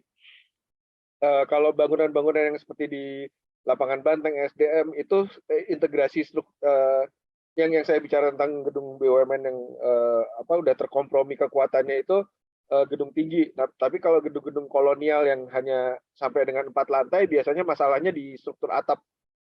Nah, struktur atap itu biasanya yang kena kayunya. Tapi kalau kayunya kayu seperti yang tadi di Aula Barat itu di Aula Timur ITB, kayunya sih nggak kenapa-napa, jadi malah lebih kokoh gitu. Tapi ada beberapa gedung lama yang atapnya udah nggak kuat lagi gitu ya. Gedung yang baru-baru ini direnovasi kan gedung AA Maramis itu ya, Bapak Ibu ya. Jadi mudah-mudahan sih menjawab sih. Maaf kalau ada yang luput tadi dari yang ditanyakan, Bu Rizka. Bu Rizka ada komen lagi?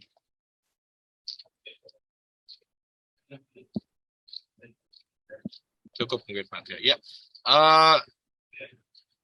ya retrofitting nanti jadi isu tersendiri Pak ya, dan tadi betul kata Pak Tia. Jadi kalau kita bicara retrofit berarti kita sudah menjadi bagian dari gerakan green ya Pak ya, mengoptimize existing building yang ada.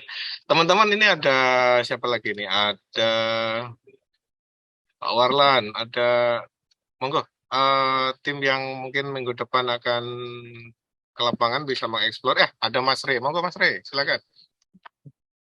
Ya, selamat pagi Pak Tio, selamat pagi juga Bapak Ibu sekalian.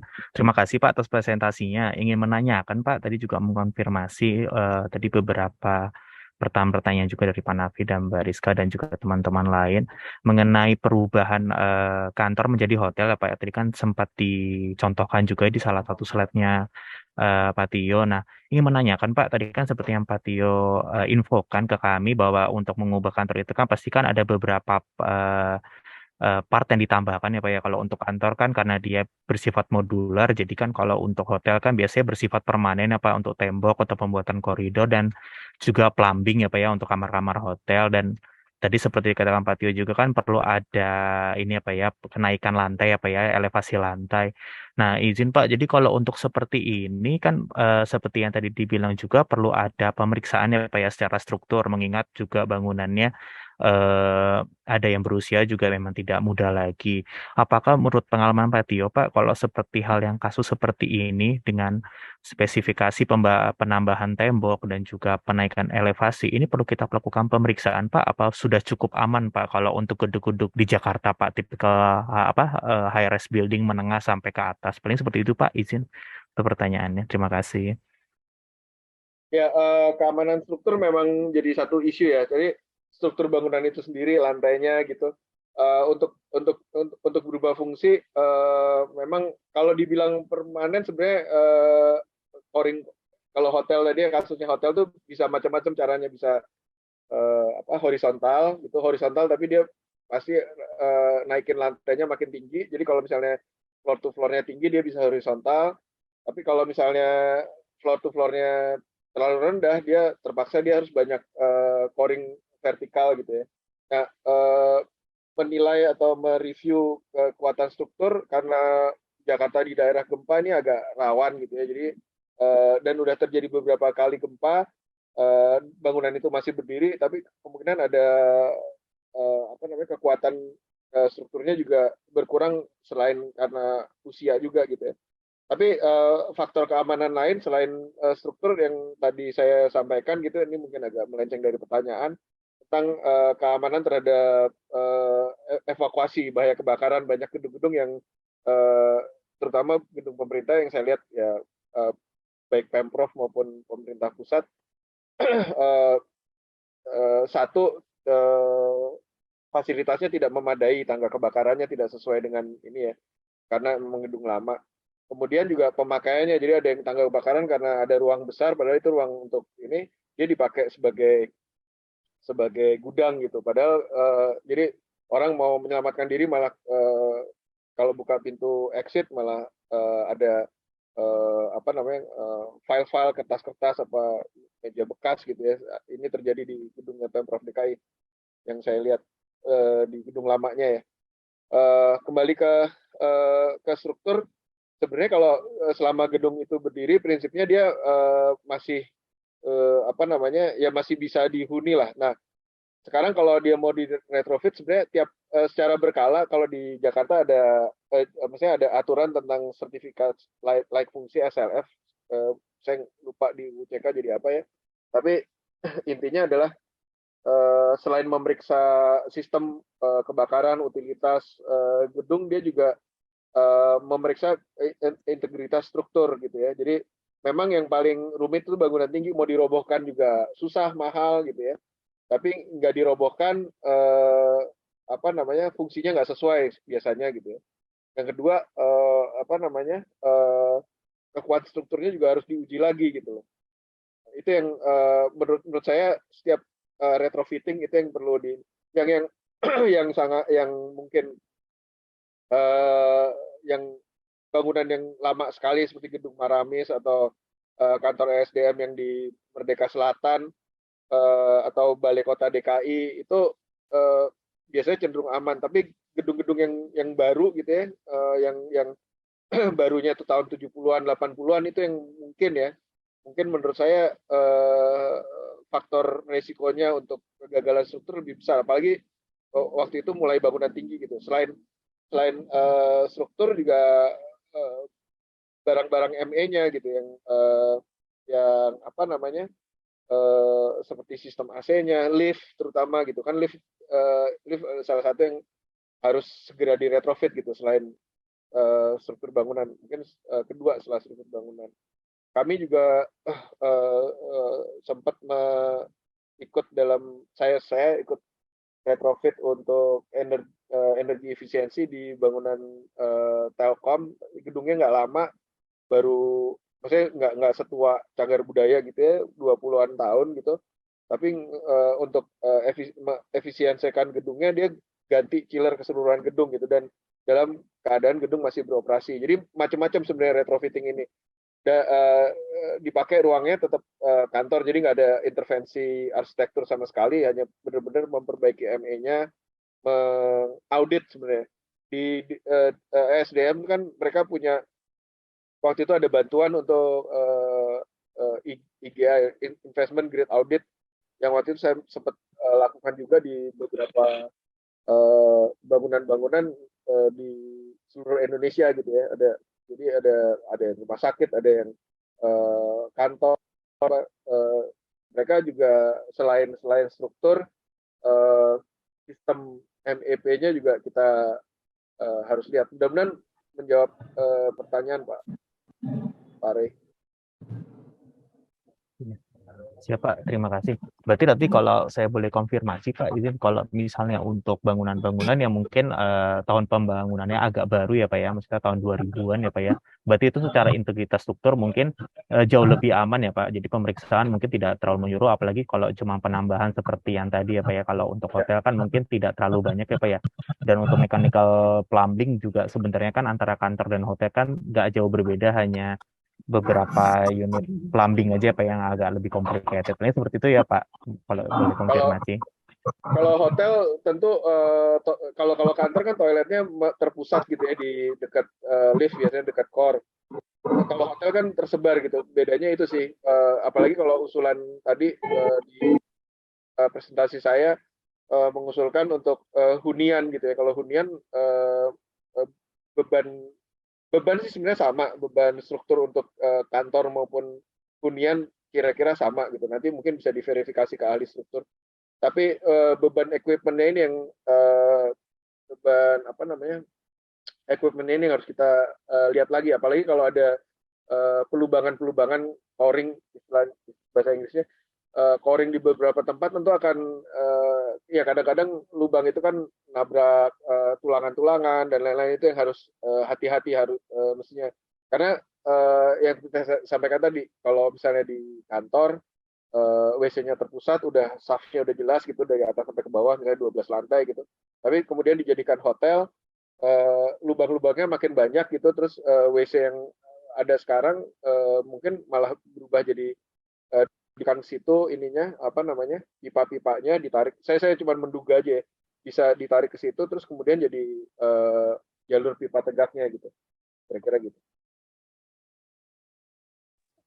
Gitu ya Mas Rey. Ini kita deg-degan juga Pak kalau kita ngomongin gedung pemerintah tuh as-built drawing-nya tuh masih ada nggak gitu. Itu harus digambar ulang juga sih Pak. Okay. Pak. Struktur informasi awalnya ini Pak, yang mechanical, electrical-nya, wiring-nya dan sebagainya. Monggo Pak Warlan, silakan.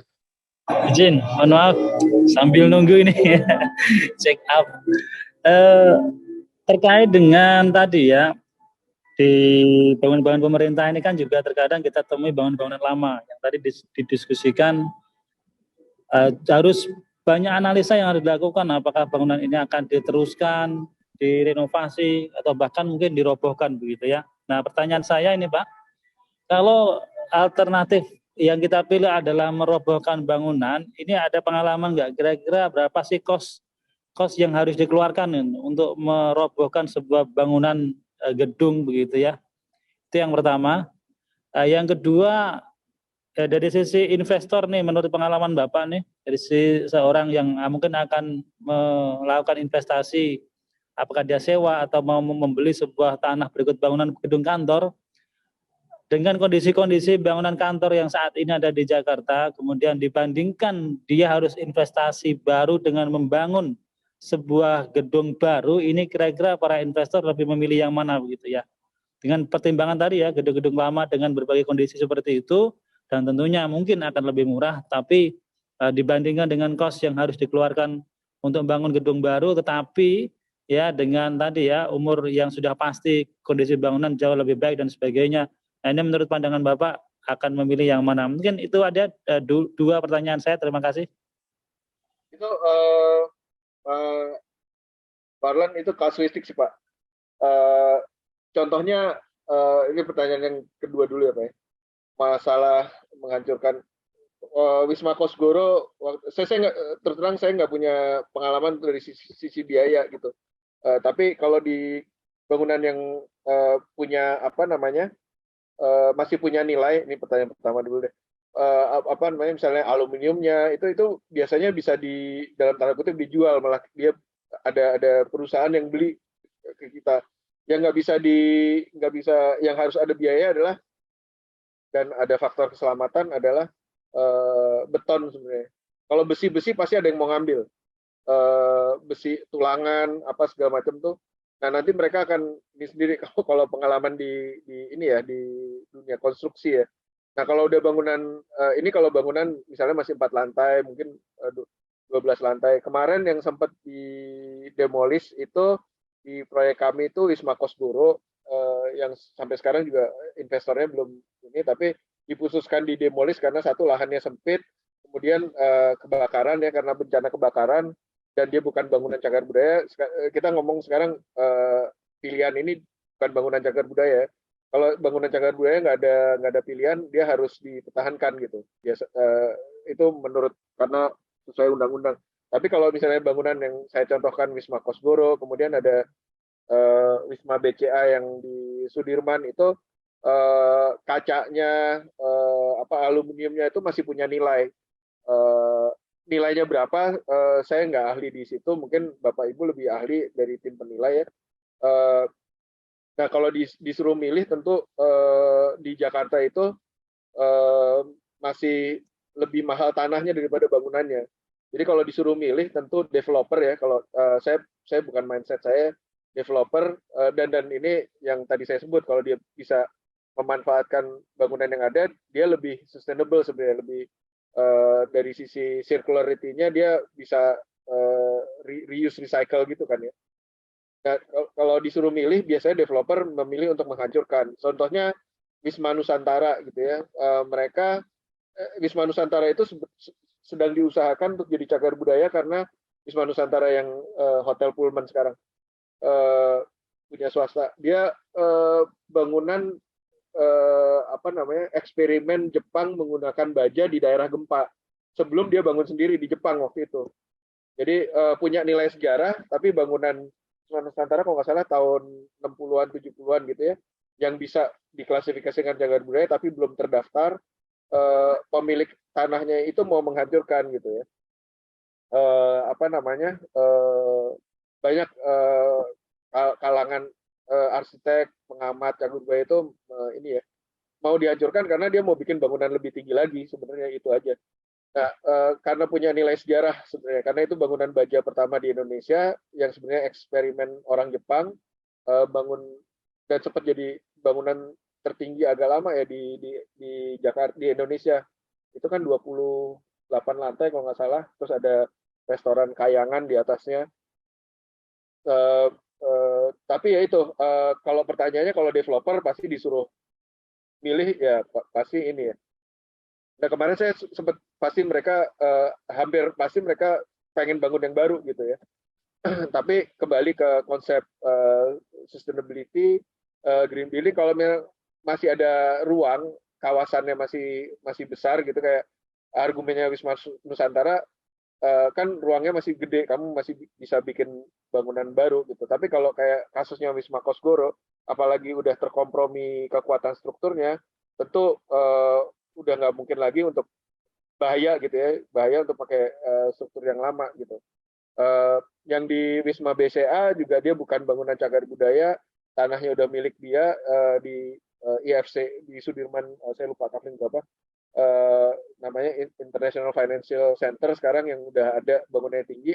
Nah mereka membongkar bangunan sebelahnya untuk bikin bangunan yang baru lagi yang lebih tinggi. Kenapa? Karena nilai tanahnya yang tinggi. Jadi nanti aset-aset negara ini kita harus klasifikasikan mana yang boleh, misalnya Menko, saya lupa, Kementerian Pertahanan apa itu kan ada bangunan kunonya itu ya nggak apa cagar budayanya itu nggak boleh dibongkar gitu. Dan kalau mau membangun di situ misalnya diserahkan ke swasta, saya nggak tahu nanti konsepnya apakah asetnya dilepas. Tahu saya kan pemerintah nggak melepas asetnya dilepas atau kerjasamakan jangka panjang 100 tahun berapa puluh tahun gitu.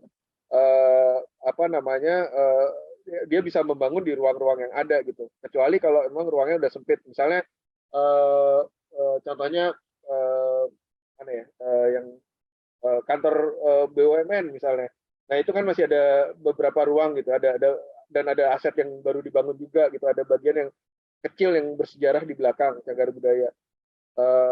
Kantor BUMN-nya kalau mau diruntuhkan nama ini ya asal masih sesuai dengan kontraknya sebenarnya nggak masalah, karena itu kan bukan bangunan cagar budaya gitu ya, dan masih ada space, masih ada tanah lagi di situ gitu untuk membangun. Jadi memang kasuistik dan apa namanya kalau dari mindsetnya developer mereka cenderung untuk bangun baru lagi. Saya pernah ngobrol-ngobrol dengan klien developer, salah satu developer besar juga yang dalam tanda kutip pernah ditawarin gitu untuk invest di IKN. Dia bilang daripada saya invest di IKN mendingan saya dikasih aset di Jakarta yang ya di Kuningan, di mana, di Merdeka, di Sudirman, di Kebayoran. Saya dikasih aset, saya bayar asetnya 100 tahun misalnya sewanya untuk membiayai pembangunan di IKN, daripada saya suruh invest di IKN terus pemerintah nyawa ke saya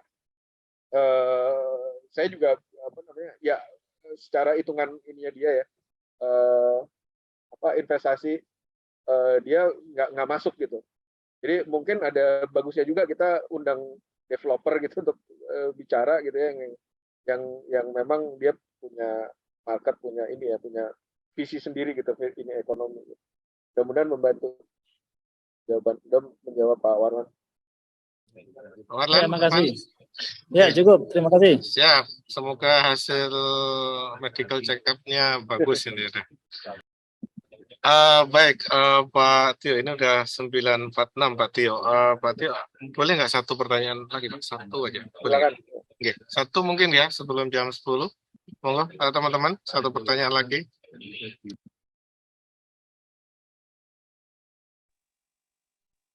Ada yang resen nggak? Mbak Rizka lagi, monggo, Mbak Rizka, silakan. Ya Pak, ya mungkin Pak kalau mungkin satu pertanyaan Pak terkait dengan gambaran dari proses desain sama konstruksi ya Pak. Ini kan biasanya kalau ngomongin biaya konstruksi banyak mungkin terkait data Pak.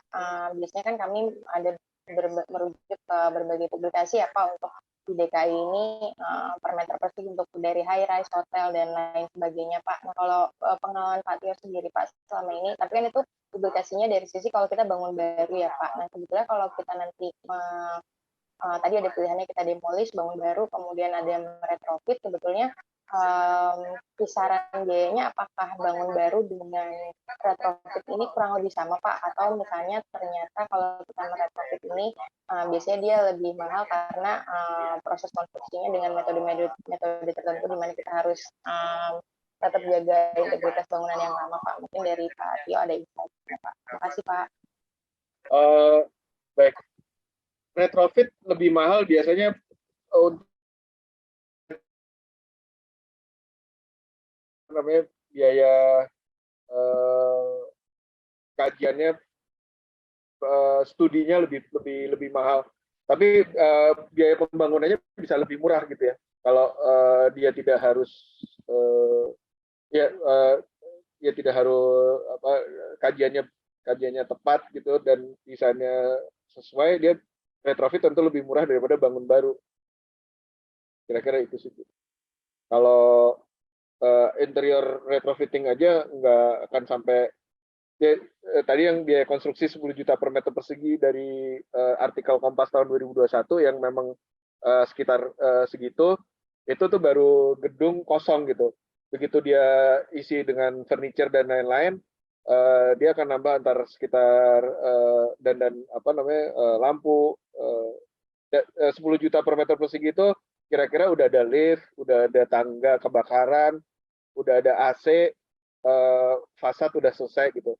Nah, kemudian kalau orang mau menghuni masuk gitu, kalau kita mau masuk apartemen atau masuk itu kan kita beli furniture, beli varies, kompor dan lain-lain tuh kisaran antara 3 sampai 5 juta.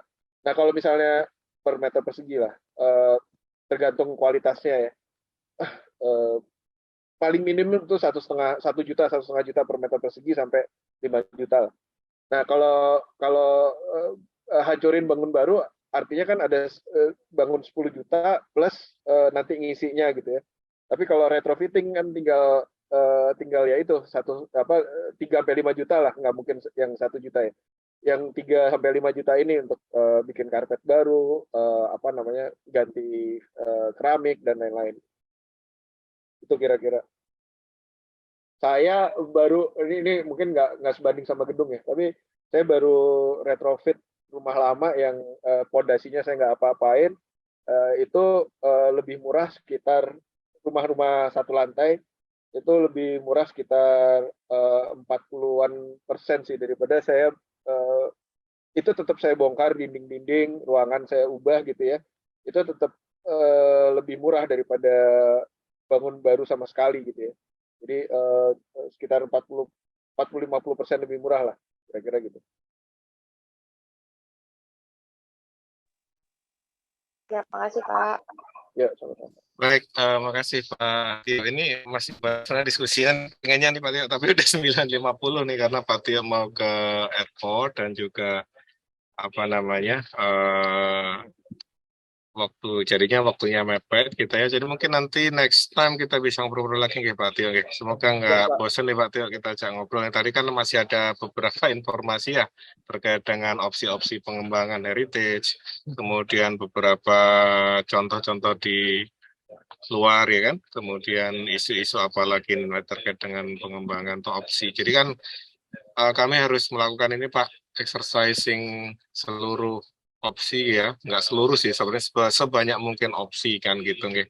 Sehingga nanti aset-aset yang dibangun ini memang bukan dibangun ya, tapi di repurposing ini atau diutilize ini tidak hanya intinya memberikan manfaat sebanyak mungkin Pak, ya, secara finansial, sosial, gitu. Tadi digambarkan oleh Pak Tio juga terkait dengan beberapa opsi gambarannya seperti apa dan juga hal teknis ya.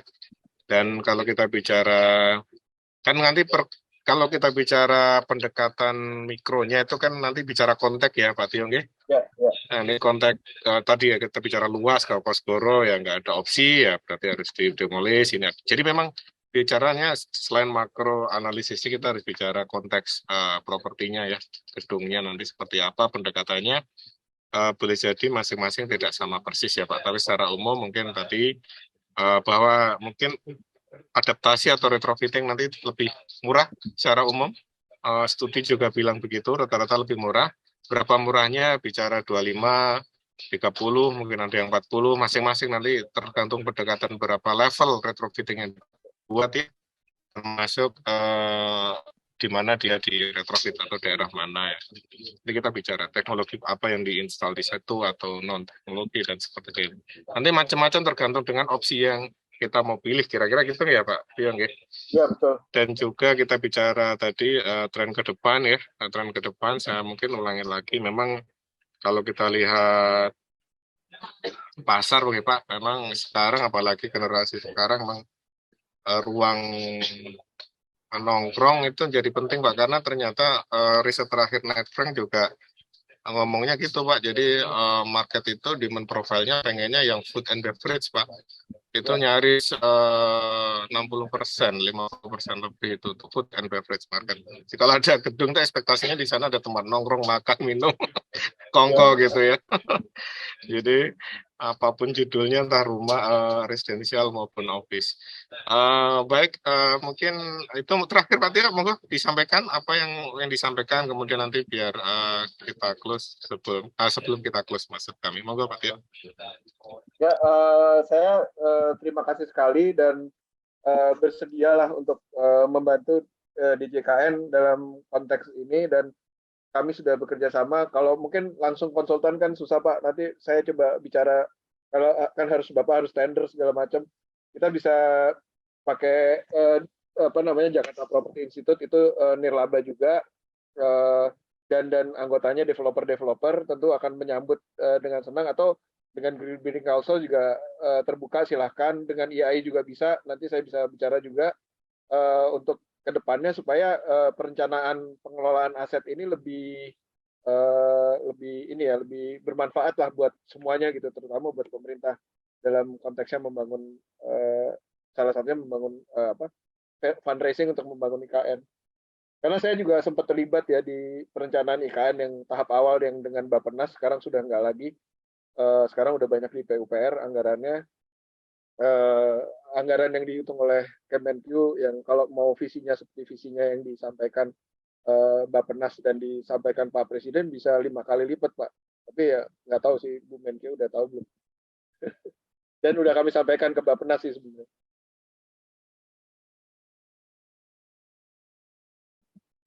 Iya, emang yang ini isunya emang ya duitnya iya, kemudian selain duit tidak hanya duit tapi juga infrastruktur yang lain gitu. Jadi memang tapi secara prinsip terlepas IKN nanti ini terlepas proyek IKN itu sendiri ya yang terkait langsung, tapi intinya memang ada motivasi dari pemerintah CQ kita di Kemenq di JKN bahwa aset-aset pemerintah di Jakarta ini memang sudah harusnya berwujud apa Pak ya tadi berwujud mempunyai wujud yang baru lah Pak, kan gitu. Kalau Bapak ke gedung pendidikan nasional misalnya Pak di Sudirman Strip itu kan ya ya aneh lah gitu ya, maksudnya nggak ada atraksinya tadi, jadi sebagai ruang publik dan juga sebagai servis ke masyarakat dan juga sebisa mungkin bisa menghasilkan income buat negara.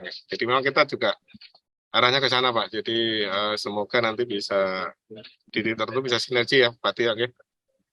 Siap. Saya nunggu ini aja arahan dari DJKN. Oke, siap. Iya. Baik, terima kasih Pak Tio. Teman-teman udah mendekati jam 10. Pak Tio ada acara lagi di Lampung ya Pak Tio ya. Pak Nafi lagi meeting ya. Mas Rofik ada yang disampaikan sebelum ini? Monggo Mas Rofik untuk bisa ditutup acaranya, saya kembalikan waktunya ke Mas Firda. Monggo Mas Firda. Oke, terima kasih Pak Wawan, Pak Tio atas diskusi yang insightful banget buat kami Pak. Ini bisa menjadi bekal kami dalam melakukan analisis and basis esok, dan sekaligus mengingatkan kepada teman-teman Bapak Ibu sekalian, nanti sore kita akan kumpul sejenak ya untuk melakukan koordinasi akhir pelaksanaan survei lapangan. Mungkin kalau Pak Rofi nggak ada tambahan, saya akan close Pak acara ini Pak. Cukup Pak. Oke. Baik Bapak Ibu sekalian, terima kasih Pak Tio, Mas Wawan dan semuanya. Mohon izin mengakhiri fokus group discussion dari pagi hingga siang ini. Akhir kata, wassalamualaikum warahmatullahi wabarakatuh. Selamat siang. Terima kasih Bapak Ibu sekalian. Waalaikumsalam.